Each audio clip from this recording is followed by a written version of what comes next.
video, tuturuan ko kayo guys kung paano ba ninyo malalagyan ng guard ng inyong mga profile picture para in case guys na hindi basta-basta yun makukuha or ma-screenshot ng ibang tao para gamitin sa mga, ayan guys, sa mga pang-hack, gano'n, or di kaya pang-scam, ayan. So, ang gawin nyo lang guys, so first guys, papakita ko muna sa inyo yung Facebook account ko na wala pa siyang guard.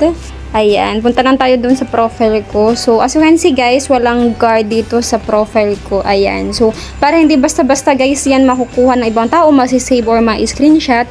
First guys, punta kayo sa inyong Play Store. Ayan, tapos punta kayo sa search button. I-search mo lang guys yung Monokai Toolkit.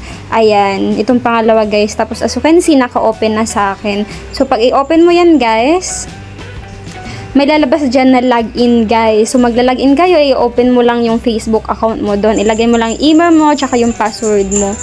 Huwag kang mag-alala guys kasi safe naman yun. Hindi mahahack yung Facebook mo. So pag nandyan ka na guys, pindutin mo tong avatar guard. Ayan. Tapos, i-click mo lang yan. Ganyan mo lang siya. So ganun lang guys kadali. Enabled mo lang siya. Tapos, ayan guys, punta kayo sa proper picture ninyo. So as you can see, ayan na guys, may lumabas na. So hindi na basta-basta yan ma-screenshot or makukuha ng ibang tao. So ganun lang guys, kadali ang gawin ninyo. Ayan, huwag kayo mag-alala kasi safe dito yung inyong Facebook account. Kasi bago kayo mag-open or bago ninyo i-login dito, may lumalabas na safe ang account ninyo. Huwag kayong mag-alala. So ganun lang guys.